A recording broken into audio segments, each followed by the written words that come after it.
Hello दोस्तों, स्वागत है आप सभी का स्टडी नॉन स्टॉप चैनल पर। दोस्तों, आज के वीडियो में हम लोग 30 क्वेश्चंस जीके और जीएस के डिस्कस करेंगे।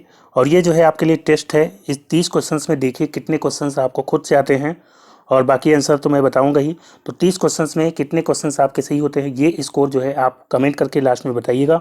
और वीडियो को लास्ट तक पूरा देखिएगा। वीडियो अगर आपको अच्छा लगे तो लाइक और शेयर करना ना भूलिएगा। तो दोस्तों, आइए शुरुआत करते हैं। तो पहला क्वेश्चन है यहाँ पे, बंगाल विभाजन के विरुद्ध विद्रोह का नेतृत्व किसने किया था? ऑप्शन दिया गया है सुरेंद्र नाथ बनर्जी, सी आर दास, सुभाष चंद्र बोस, अरुणा आसफ अली। तो बंगाल विभाजन की बात करते हैं। इसकी घोषणा हुई थी 19 जुलाई 1905 को इसकी घोषणा हुई थी, लेकिन ये प्रभावी हुआ था 16 अक्टूबर 1905 से। उस समय भारत के वायसराय थे कर्जन। तो लॉर्ड कर्जन के समय में बंगाल विभाजन हुआ था। और उसके बाद जो है कई सारे इसके विरोध में प्रदर्शन हुए थे, आंदोलन हुए थे, जैसे स्वदेशी आंदोलन, बंग भंग आंदोलन। तो जो बंग भंग आंदोलन हुआ था उसी की बात यहाँ पे हो रही है कि उसका नेतृत्व किसने किया था। तो बंगाल विभाजन के विरुद्ध विद्रोह जो हुआ था, बंग भंग आंदोलन, उसका नेतृत्व किया था सुरेंद्र नाथ बनर्जी ने। तो यहाँ पे ए ऑप्शन इसका राइट आंसर हो जाएगा, सुरेंद्र नाथ बनर्जी। और बंगाल विभाजन कब रद्द हुआ था? तो रद्द हुआ था 1911 में। और उस समय जो है वायसराय कौन थे? Lord Hardinge. हार्डिंग जो है उस समय वायसराय थे। दिल्ली दरबार हुआ था 1911 में, जिसमें जॉर्ज पंचम और उनकी महारानी जो है आई थी भारत में। और उसी समय जो है बंगाल विभाजन रद्द किया गया था 1911 में। अगला क्वेश्चन है, दक्षिण अफ्रीका में महात्मा गांधी द्वारा प्रकाशित पत्रिका का नाम क्या था? तो महात्मा गांधी की यहाँ पे पत्रिकाएं दी गई हैं। पूछा गया है कि कौन सी पत्रिका उन्होंने दक्षिण अफ्रीका में प्रकाशित करवाई थी। तो इसका राइट आंसर क्या हो जाएगा? नवजीवन, या इंडियन ओपिनियन, या हरिजन, या अफ्रीकन न्यूज़। तो दोस्तों, यहाँ पे राइट आंसर होगा इसका इंडियन ओपिनियन। बी ऑप्शन इसका राइट आंसर हो जाएगा, इंडियन ओपिनियन, जो कि गुजराती, हिंदी, तमिल और अंग्रेजी इन 4 भाषाओं में प्रकाशित होती थी। और ये कहाँ पे प्रकाशित हुई थी? तो ये दक्षिण अफ्रीका में महात्मा गांधी द्वारा प्रकाशित हुई थी। और इसके अलावा नवजीवन, हरिजन और अफ्रीकन न्यूज़, ये सब भी महात्मा गांधी की पत्रिकाएं हैं। तो यहाँ पे बी ऑप्शन इसका राइट आंसर हो जाएगा, इंडियन ओपिनियन। अगला क्वेश्चन है, 1707 में औरंगजेब की मृत्यु के बाद मोहम्मद मुअज्जम किस नाम से मुगल राज सिंहासन पर बैठा था? तो दोस्तों, औरंगजेब की मृत्यु हो जाती है 1707 में। 1658 से 1707 तक जो है औरंगजेब का शासनकाल है। 1707 में इसकी मृत्यु के बाद मोहम्मद मुअज्जम शासक बनता है। और ये किस नाम से राज सिंहासन पर बैठता है बताना है यहाँ पे, मोहम्मद शाह, या बहादुर शाह प्रथम, या जहांगीर शाह, या शाह आलम द्वितीय। तो दोस्तों, इसका राइट आंसर हो जाएगा ऑप्शन बी, बहादुर शाह प्रथम। बहादुर शाह प्रथम जो है औरंगजेब की मृत्यु के बाद शासक बनता है। इसका वैसे नाम था मोहम्मद मुअज्जम, लेकिन किस नाम से शासक बनता है? बहादुर शाह प्रथम नाम से ये सिंहासन पर बैठता है। और इसका एक और नाम आप याद रखिएगा, इसकी एक और उपाधि है, शाह ए खबर नाम से भी इसको जाना जाता है। तो यहाँ पे बी ऑप्शन इसका राइट आंसर हो गया। फिर अगला क्वेश्चन है दोस्तों, किसने अपनी राजधानी मुर्शिदाबाद से मुंगेर स्थानांतरित की थी? तो अपनी राजधानी को मुर्शिदाबाद से मुंगेर किसने किया था? अलीवर्दी खां, या सिराजुद्दौला, या मीर कासिम, या मीर जाफ़र। तो दोस्तों, 1760 में मीर जाफ़र, जो कि बंगाल का नवाब था, इसको अंग्रेज़ों ने हटाकर उसी के दामाद मीर कासिम को, मीर कासिम किसका दामाद था? मीर जाफ़र का। तो उसको हटा करके मीर कासिम को जो है बंगाल का नवाब बनाया था। और उसने क्या किया था? मीर कासिम ने राजधानी जो मुर्शिदाबाद में थी उसको स्थानांतरित कर दिया मुंगेर में। तो यहाँ पे राइट आंसर क्या हो जाएगा? ऑप्शन सी, मीर कासिम इसका राइट आंसर हो जाएगा। इसने राजधानी को मुर्शिदाबाद से मुंगेर स्थानांतरित किया था। मीर कासिम, इसका संबंध बक्सर युद्ध से भी है, तो इसको याद रखेंगे। बक्सर युद्ध कब हुआ था? तो 23 अक्टूबर 1764 में हुआ था। और कौन कौन थे? तो इधर अंग्रेज़ों की तरफ से हेक्टर मोनरो था, और बाकी जो है बंगाल का नवाब मीर कासिम, अवध का नवाब शुजाउद्दौला, और मुगल बादशाह शाह आलम द्वितीय, ये तीनों लोग जो है एक तरफ थे। तो इसमें जीत किसकी हुई थी? अंग्रेज़ों को ही थी। और इसके बाद जो है अंग्रेजी सत्ता का कन्फर्म हो गया था कि अंग्रेजी सत्ता जो है भारत में स्थापित हो जाएगी। तो यहाँ पे राइट आंसर क्या हो जाएगा? ऑप्शन सी, मीर कासिम यहाँ पे राइट आंसर हो जाएगा। फिर दोस्तों, अगला क्वेश्चन है, अकबर का राज्याभिषेक कहाँ पे हुआ था? तो अकबर का राज्याभिषेक बताना है, कालानौर में हुआ था, या आगरा, या जामा मस्जिद, या सीकरी में। तो दोस्तों, अकबर की बात करते हैं। इसका शासनकाल 1556 से लेकर के 1605 तक है। तो इसका जो राज्याभिषेक हुआ था पहली बार 14 फरवरी 1556 को। 13 से 14 वर्ष की अवस्था में इसका कालानौर में, जो कि पंजाब में पड़ता है, तो वहाँ पे इसका राज्याभिषेक हुआ था।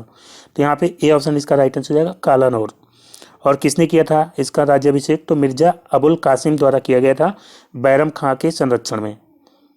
और इसके अलावा इसका एक बार पुनः राज्याभिषेक हुआ था दिल्ली में 20 फरवरी 1556 को।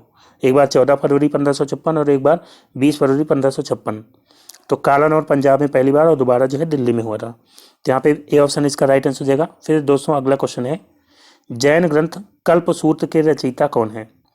कल्पसूत्र के रचयिता कौन है बताना है। भद्रबाहु, स्थूलभद्र या हेमचंद्र या स्वयंभू? तो कल्पसूत्र ये जो है इसमें जैन तीर्थंकरों की जीवनी है और इसके रचयिता कौन है? तो इसके रचयिता है भद्रबाहु। कल्पसूत्र की रचना किसने की है? भद्रबाहु ने की है। और इसके अलावा भद्रबाहु को किसके लिए जाना जाता है? तो ये दिगंबर शाखा के प्रवर्तक थे। जैन धर्म की एक शाखा है श्वेतांबर शाखा, उसके प्रवर्तक थे स्थूलभद्र, और जो दिगंबर शाखा थी उसके प्रवर्तक है भद्रबाहु। तो यहाँ पे ये ऑप्शन इसका राइट आंसर हो जाएगा भद्रबाहु। और अगर हम बात करते हैं जैन धर्म के पहले तीर्थंकर की, तो जैन धर्म के पहले तीर्थंकर हैं ऋषभदेव और दूसरे तीर्थंकर हैं अजीतनाथ, और 23वें पूछा जाता है 23वें पार्श्वनाथ हैं और 24वें और अंतिम है महावीर। तो 24 टोटल तीर्थंकर हुए हैं जिसमें लास्ट कौन हो जाते हैं? महावीर। 23वें हो जाते हैं पार्श्वनाथ, पहले ऋषभदेव और दूसरे अजीतनाथ। तो ये सब भी आप याद रखेंगे। फिर अगला क्वेश्चन है दोस्तों, संविधान सभा के गठन की मांग सर्वप्रथम 1895 में किसके द्वारा प्रस्तुत की गई थी?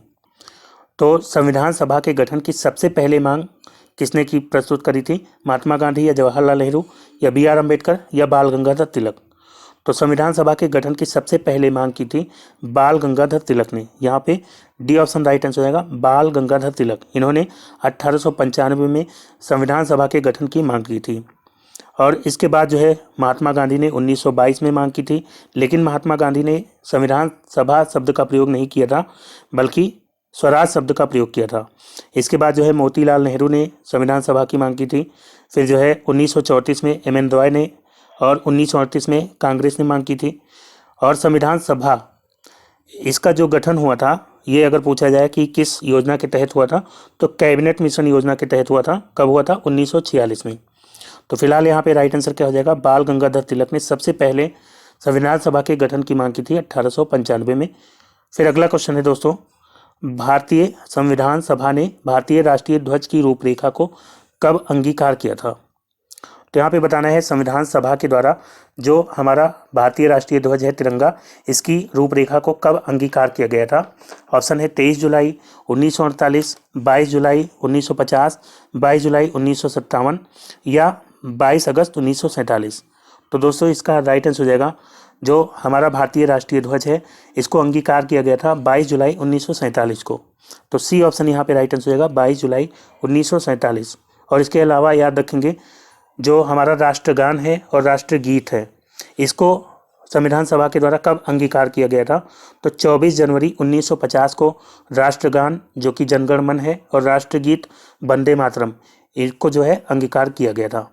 फिर अगला क्वेश्चन है दोस्तों, भारतीय संविधान का कौन सा अनुच्छेद व्यक्ति के विदेश यात्रा के अधिकार को संरक्षण प्रदान करता है? तो संविधान का कौन सा अनुच्छेद है जो कि विदेश यात्रा के अधिकार को संरक्षित करता है? तो दोस्तों यहाँ पे ऑप्शन है अनुच्छेद 14, अनुच्छेद 19, अनुच्छेद 21 और अनुच्छेद 17। तो दोस्तों यहाँ पे राइट आंसर क्या हो जाएगा? अनुच्छेद 21 इसका राइट आंसर हो जाएगा, ऑप्शन सी। और इसके अलावा यहाँ पे दिया गया है अनुच्छेद 14। तो अनुच्छेद 14 जो है 14 से लेकर के 18 तक इसमें समानता के अधिकार की बात कही गई है। और अगर हम बात करते हैं अनुच्छेद 19 की, तो ये स्वतंत्रता का अधिकार इसमें दिया गया है। और अनुच्छेद 17 दिया गया है यहाँ पे, तो ये अस्पृश्यता का अंत से संबंधित है। तो फिलहाल यहाँ पे राइट आंसर क्या हो जाएगा? सी ऑप्शन इसका राइट आंसर हो जाएगा, अनुच्छेद 21 जो कि विदेश यात्रा के अधिकार को संरक्षण प्रदान करता है। और कौन सा अनुच्छेद है जो कि आपातकाल में भी निरस्त नहीं होता है? तो अनुच्छेद 20 और 21 जो है आपातकाल के दौरान भी ये निरस्त नहीं होते हैं। फिर अगला क्वेश्चन है, राष्ट्रपति को निम्नलिखित में से कौन पद और गोपनीयता की शपथ दिलाता है? तो राष्ट्रपति को पद और गोपनीयता की शपथ कौन दिलाता है बताना है यहाँ पे। पहला ऑप्शन है भारत का मुख्य न्यायाधीश, प्रधानमंत्री, अटॉर्नी जनरल और महाधिवक्ता। तो इसका राइट आंसर क्या हो जाएगा? तो दोस्तों इसका राइट आंसर होगा भारत का मुख्य न्यायाधीश। भारत का मुख्य न्यायाधीश, चीफ जस्टिस ऑफ इंडिया, ये जो है राष्ट्रपति को पद और गोपनीयता की शपथ दिलाता है। तो ए ऑप्शन यहाँ पे राइट आंसर हो जाएगा, भारत का मुख्य न्यायाधीश। बात करते हैं राष्ट्रपति के पद की, तो राष्ट्रपति का पद किस अनुच्छेद में दिया गया है? तो अनुच्छेद 52 जो है ये राष्ट्रपति के पद से संबंधित है। और शपथ जो है राष्ट्रपति किस अनुच्छेद के तहत ग्रहण करता है? तो शपथ संबंधी प्रावधान है आर्टिकल 60 में, यानी अनुच्छेद 60 में जो है राष्ट्रपति के शपथ संबंधी प्रावधान है। और राष्ट्रपति पर महाभियोग किस अनुच्छेद के तहत लगाया जाता है? तो अनुच्छेद 61। तो ये भी आप याद रखेंगे। फिर अगला क्वेश्चन है, लोकसभा के प्रथम उपाध्यक्ष कौन थे? लोकसभा के प्रथम उपाध्यक्ष बताना है, कृष्णमूर्ति राव थे, या आर के खाडिलकर, या हुकुम सिंह, या अनंत सैनम अयंगर?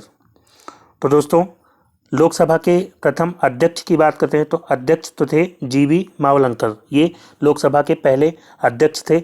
लेकिन यहाँ पे पूछा गया है लोकसभा के पहले उपाध्यक्ष कौन थे? तो प्रथम उपाध्यक्ष थे अनंत सैनम अयंगर। यहाँ पे डी ऑप्शन इसका राइट आंसर होगा, अनंत सैनम अयंगर। लोकसभा का उपाध्यक्ष जो है अपना त्यागपत्र किसको देता है? तो त्यागपत्र ये अध्यक्ष को देता है। और लोकसभा का अध्यक्ष अपना त्यागपत्र किसको देता है? तो अध्यक्ष देता है लोकसभा के उपाध्यक्ष को। फिर दोस्तों अगला क्वेश्चन है, इंद्रावती जल विद्युत परियोजना किस राज्य की प्रमुख बहुउद्देशीय परियोजना है?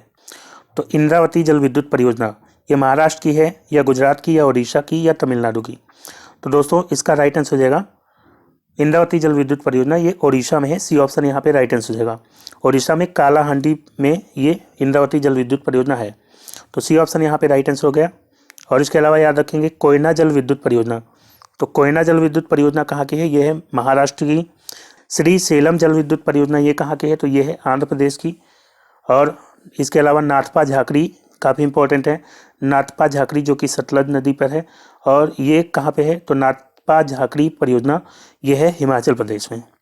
फिर दोस्तों अगला क्वेश्चन है, राष्ट्रीय कृषि विपणन संस्थान कहाँ स्थित है? तो राष्ट्रीय कृषि विपणन संस्थान ये कहाँ पे है? जयपुर में, या नई दिल्ली में, या नागपुर में, या हैदराबाद में? तो दोस्तों राष्ट्रीय कृषि विपणन संस्थान ये कहाँ पे है? ये जयपुर में है। ये ऑप्शन इसका राइट आंसर हो जाएगा। फिर दोस्तों नेक्स्ट है, वायुमंडल का कौन सा भाग रसायन मंडल का एक भाग है? तो बताना है वायुमंडल का कौन सा भाग रसायन मंडल का भाग है? ताप मंडल, या आयन मंडल, या क्षोभ मंडल, या ओजोन मंडल? तो दोस्तों इसका राइट आंसर हो जाएगा ओजोन मंडल। ओजोन मंडल ये रसायन मंडल का एक भाग है।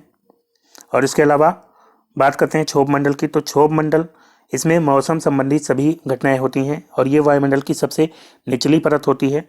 मौसम संबंधी सारी घटनाएं यहाँ पे होती हैं क्षोभ मंडल में। और इसके अलावा याद रखेंगे समताप मंडल। समताप मंडल में ओजोन परत पाई जाती है। ओजोन परत किसमें पाई जाती है? समताप मंडल यानी स्ट्रेटोस्फीयर में। और इसके अलावा हवाई जहाज वगैरह समताप मंडल में ही उड़ते हैं। और इसके अलावा याद रखेंगे ओजोन दिवस कब मनाया जाता है? ओजोन दिवस जो है 16 सितंबर को मनाया जाता है हर साल। और मॉन्ट्रियल प्रोटोकॉल हुआ था जो कि ओजोन परत संरक्षण से संबंधित है, ये जो है कब हुआ था? तो ये हुआ था 1987 में। 1987 में हुआ था मॉन्ट्रियल प्रोटोकॉल, जो कि मॉन्ट्रियल में हुआ था, जो कि कहाँ पड़ता है? कनाडा में। फिर अगला क्वेश्चन है दोस्तों, सबसे लवणीय सागर कौन सा है? तो यहाँ पे बताना है सबसे ज़्यादा लवणीय सागर कौन सा है? अरब सागर है, या भूमध्य सागर, या मृत सागर, या लाल सागर? तो दोस्तों सबसे ज़्यादा लवणीय सागर है मृत सागर। यहाँ पे सी ऑप्शन इसका राइट आंसर हो जाएगा मृत सागर। इसकी लवणता जो है सबसे ज़्यादा है। और ये कहाँ पे है? तो ये जॉर्डन, इजराइल और फिलिस्तीन के बीच में है मृत सागर। अगर पूछा जाए सबसे ज़्यादा लवणीय झील कौन सी है, तो झील का याद रखेंगे वॉन झील। वॉन झील जो है सबसे ज़्यादा लवणीय झील है, और सागर है मृत सागर। फिर अगला क्वेश्चन है दोस्तों, यूरोप की कौन सी नदी कोयला नदी के नाम से जानी जाती है? तो कोयला नदी के नाम से कौन नदी जानी जाती है? राइन नदी, या टेम्स नदी, या रोन, या मिसिसिपी? तो दोस्तों इसका राइट आंसर हो जाएगा राइन नदी। राइन नदी कहाँ पे है? जर्मनी में। और ये कोयला नदी के नाम से जानी जाती है। ये सबसे व्यस्त व्यापारिक नदी है, और इसको यूरोपीय व्यापार की जीवन रेखा के नाम से भी जाना जाता है। और इसके अलावा यहाँ पे दिया गया है टेम्स। तो टेम्स नदी कहाँ पे है? तो ये लंदन जो शहर है वो टेम्स नदी के किनारे बसा हुआ है, तो यानी ये कहाँ पे है? ये ब्रिटेन में हो जाता है। और रोन नदी कहाँ पे है? तो रोन नदी हो जाती है फ्रांस और स्विट्जरलैंड में। और मिसिसिपी तो ये है USA, United state of America में। तो फिलहाल यहाँ पे राइट आंसर क्या हो जाएगा? राइन नदी जो है इसको कोयला नदी के नाम से जानते हैं। अगला है, निम्नलिखित में से किसको लिटिल वेनिस के उपनाम से जाना जाता है? तो इसमें से बताना है लिटिल वेनिस के उपनाम से किसको जाना जाता है? सूरीनाम को, ग्वाटेमाला को, या वेनेजुएला को, या उरुग्वे को? तो इसका राइट आंसर हो जाएगा दोस्तों वेनेजुएला। वेनेजुएला को, इसको दक्षिण अमेरिका का प्रवेश द्वार भी कहते हैं, और इसको जो है लिटिल वेनिस के उपनाम से भी जानते हैं। बात करते हैं वेनेजुएला की, तो इसकी कैपिटल जो है क्या है, कैपिटल है काराकास। काराकास यहाँ की कैपिटल है और करेंसी यहाँ की है बोलीवर। और इसके अलावा सूरीनाम की कैपिटल क्या है, तो सूरीनाम की कैपिटल है पारामारिबो। ग्वाटेमाला की ग्वाटेमाला सिटी हो जाती है कैपिटल। और उरुग्वे की राजधानी क्या है, तो उरुग्वे की राजधानी है मोंटेवीडियो। मोंटेवीडियो हो जाती है उरुग्वे की राजधानी। फिर दोस्तों अगला क्वेश्चन है, सुल्तानपुर बर्ड अभ्यारण्य कहाँ स्थित है। तो सुल्तानपुर बर्ड अभ्यारण्य कहाँ पे है, चंडीगढ़ में या भरतपुर में या गुरुग्राम या गांधीनगर में। तो दोस्तों इसका राइट आंसर हो जाएगा गुरुग्राम।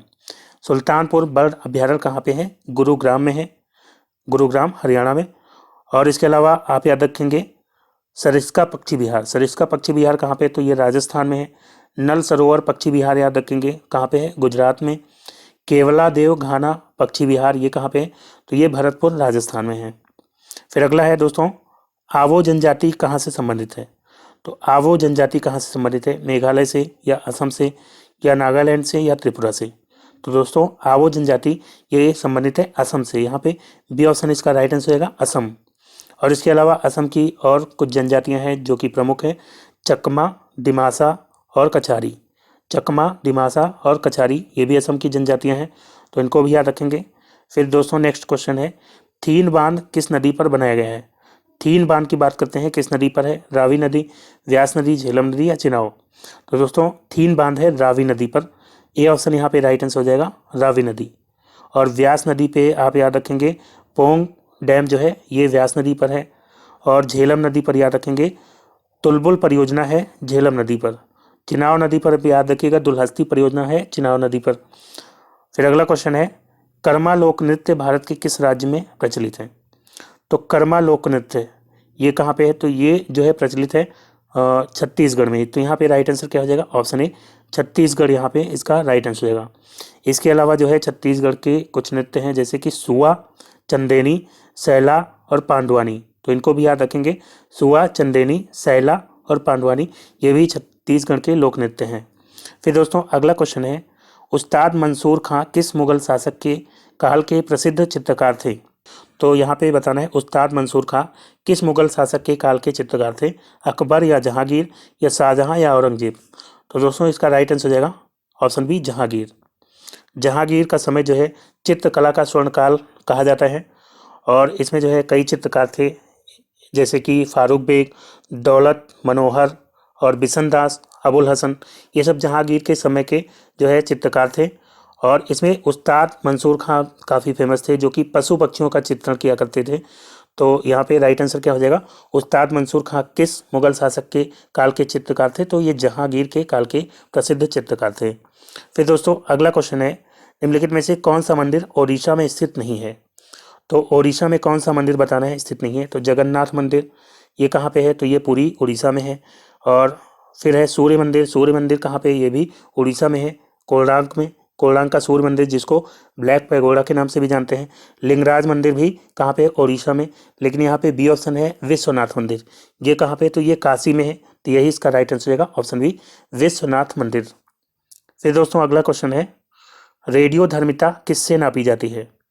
तो रेडियो धर्मिता किसके द्वारा नापी जाती है बताना है, गीगर मोलर काउंटर के द्वारा या पोलरीमीटर के द्वारा या कैलोरीमीटर के द्वारा या बैरोमीटर के द्वारा। तो दोस्तों इसका राइट आंसर हो जाएगा, रेडियो धर्मिता नापी जाती है गीगर मोलर काउंटर के द्वारा। ये ऑप्शन इसका राइट आंसर हो जाएगा गीगर मोलर काउंटर। रेडियो धर्मिता की खोज किसने की थी, तो रेडियो धर्मिता की खोज की थी हेनरी बेकुरल ने। और इसके अलावा आप याद रखेंगे पोलरीमीटर, इसके द्वारा जो है क्या नापा जाता है, तो पोलरीमीटर जो होता है ये पोलराइट जो लाइट होती है इसके एंगल को मापता है। और कैलोरीमीटर ये कैलोरी नाम से ही पता चल रहा है कि ऊष्मा को मापने के काम में आता है। बैरोमीटर आप सभी को पता है कि वायुदाब मापने के काम में आता है।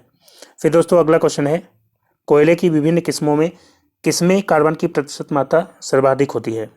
तो यहाँ पे कोयले की किस्में दी गई हैं, बताना है किसमें कार्बन की प्रतिशत मात्रा सबसे अधिक होती है। तो यहाँ पे पीट कोयला दिया गया है, तो पीट कोयले में तो कार्बन की मात्रा सबसे कम होती है। फिर जो है यहाँ पे लिग्नाइट कोयला दिया गया है, बिटुमिनस कोयला और एंथ्रासाइट कोयला। तो सर्वाधिक कार्बन की मात्रा पाई जाती है एंथ्रासाइट कोयले में। डी ऑप्शन इसका राइट आंसर होगा एंथ्रासाइट कोयला ये कोयला का जो है सर्वोत्तम क्वालिटी का कोयला माना जाता है, एंथ्रासाइट कोयला।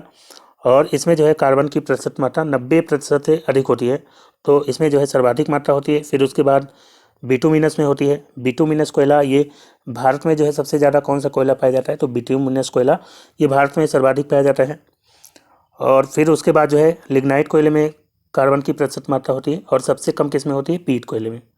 फिर दोस्तों अगला क्वेश्चन है, मीना माता रोग किस कारण से होता है।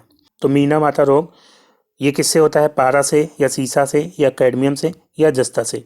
तो दोस्तों इसका राइट आंसर हो जाएगा पारा। ऑप्शन ए इसका राइट आंसर हो जाएगा। मीना माता रोग किसके कारण होता है, तो पारा के कारण होता है। और इसके अलावा याद रखेंगे इटाई रोग होता है, वो किस कारण से होता है, तो वो होता है कैडमियम के कारण। कैडमियम के कारण कौन सा रोग होता है, इटाई। फिर दोस्तों अगला क्वेश्चन है, सर्वप्रथम विषाणु की खोज किसने की थी। तो विषाणु यानी कि वायरस की खोज सबसे पहले किसने किया था, स्टॉकमैन ने या इवानोवस्की या स्टैनले या स्मिथ ने। तो दोस्तों वायरस की खोज सबसे पहले किया था इवानोवस्की ने। बी ऑप्शन यहाँ पे इसका राइट आंसर हो जाएगा, इवानोवस्की। इन्होंने जो है सबसे पहले वायरस की खोज की थी। इसके अलावा याद रखेंगे कोशिका की खोज सबसे पहले किसने की थी, तो कोशिका की खोज सबसे पहले किया था रॉबर्ट हुक ने। और अगर पूछा जाए जीवित कोशिका की खोज सबसे पहले किसने किया था, तो जीवित कोशिका की खोज सबसे पहले किया था एंटोन वान ल्यूवेनहॉक ने। एंटोन वॉन ल्यूवेनहॉक, इन्होंने सबसे पहले जीवित कोशिका की खोज की थी। दोस्तों अगला क्वेश्चन है, वृद्धि हार्मोन कहाँ से स्रावित होता है। तो वृद्धि हार्मोन यानी ग्रोथ हार्मोन ये कहाँ से स्रावित होता है, थायराइड से या एड्रिनल से या जननांग से या पिट्यूटरी से। तो वृद्धि हार्मोन स्रावित होता है पीयूष ग्रंथि, जिसको पिट्यूटरी ग्लैंड कहते हैं। तो यहाँ पे डी ऑप्शन इसका राइट आंसर हो जाएगा, पिट्यूटरी ग्लैंड। और इसके अलावा याद रखेंगे थायराइड ग्रंथि से कौन सा हार्मोन स्रावित होता है, तो थायराइड ग्रंथि से स्रावित होता है थायरॉक्सिन हार्मोन। एड्रिनल से होता है एड्रिनलिन हार्मोन, जिसको लड़ो या उड़ो हार्मोन भी कहते हैं। और अगला क्वेश्चन है, साबुन के पतले झाग में चमकदार रंगों का बनना किस परिघटना का परिणाम है। तो आपने देखा होगा साबुन का जो झाग होता है, तो साबुन के पतले झाग में चमकदार रंग दिखाई पड़ते हैं, ये किसके कारण से होता है, बहुलित परावर्तन और व्यतिकरण के कारण, या बहुलित अपवर्तन और परिक्षेपण के कारण, या अपवर्तन और परिक्षेपण के कारण, या ध्रुवण और व्यतिकरण के कारण। तो दोस्तों साबुन के झाग में जो है चमकदार रंग जो दिखाई पड़ते हैं, इसका कारण होता है बहुलित परावर्तन और व्यतिकरण। तो यहाँ पे ये ऑप्शन इसका राइट आंसर होगा, बहुलित परावर्तन और व्यतिकरण। इसके अलावा याद रखेंगे हीरे का जो जगमगाना होता है और मृग मरीचिका जो बनती है, इसका कारण क्या होता है, तो इसका कारण होता है पूर्ण आंतरिक परावर्तन, जिसको टोटल इंटरनल रिफ्लेक्शन कहते हैं।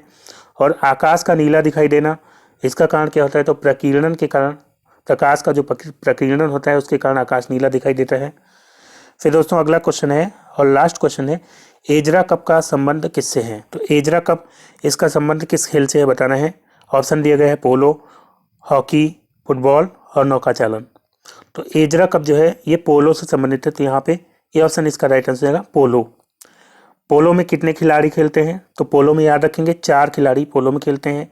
हॉकी, फुटबॉल, इसमें कितने खेलते हैं, हॉकी और फुटबॉल, और इसके अलावा क्रिकेट में 11 खिलाड़ी खेलते हैं।